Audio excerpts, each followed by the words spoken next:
গত সপ্তাহে প্রিমিয়ার লিগে ওয়েস্ট হ্যাম তাদের প্রথম ম্যাচেই সান্ডারল্যান্ডের কাছে ৩-০ গোলে হেরেছে। এই হারের পর দলের ভবিষ্যৎ নিয়ে অনেকেই চিন্তিত। গত মৌসুমেও দলটি খুব ভালো পারফর্ম করতে পারেনি, তাই তাদের কোচ গ্রাহাম পটারের ওপর এখন অনেক চাপ। গত মৌসুমে তাদের শেষ ৮টি হোম ম্যাচের মধ্যে মাত্র একটিতে তারা জিতেছিল।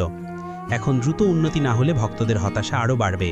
ওয়েস্ট হ্যামের পরের ম্যাচ চেলসির বিপক্ষে, যা তাদের জন্য কঠিন হতে পারে, কারণ চেলসি তাদের সাথে গত ৩টি ম্যাচেই জিতেছে। চেলসির বর্তমান কোচ এনজো মারিস্কোর দলিয়ে বেশ চাপে আছেন, কারণ প্রথম ম্যাচেই ক্রিস্টাল প্যালেসের বিপক্ষে তারা কোনো গোল করতে পারেনি। চেলসির বড় অঙ্কের চুক্তিতে আসা নতুন খেলোয়াড়রা এখন পর্যন্ত তেমন ভালো খেলতে পারেননি। চেলসির জন্য এই ম্যাচটা খুব গুরুত্বপূর্ণ, কারণ তারা যদি পরপর দুটো ম্যাচেই গোল করতে না পারে, তাহলে ১৯৯৫-৯৬ সালের পর প্রথমবার এমনটা হবে। চেলসির দলেও কিছু সমস্যা আছে, যেমন তাদের অনেক খেলোয়াড় ইনজুরিতে ভুগছেন এবং তাদের ডিফেন্সও দুর্বল। ওয়েস্ট হ্যাম দলে মিডফিল্ডেও কিছু সমস্যা আছে। মোহাম্মদ কুদুস চলে যাওয়ায় এবং ক্রিসেন্সিও সামারভিল ইংলিতে থাকায় আক্রমণের মূল দায়িত্ব জারড বয়নের উপর। গত মৌসুমে তিনি ১৬টি গোল করেছেন এবং ৮টি গোলে সহায়তা করেছেন। অন্যদিকে চেলসিতে নিষেধাজ্ঞার কারণে আগের ম্যাচে না থাকলেও এখন দলের মূল স্ট্রাইকার নিকোলাস জ্যাকসন দলে ফিরেছেন।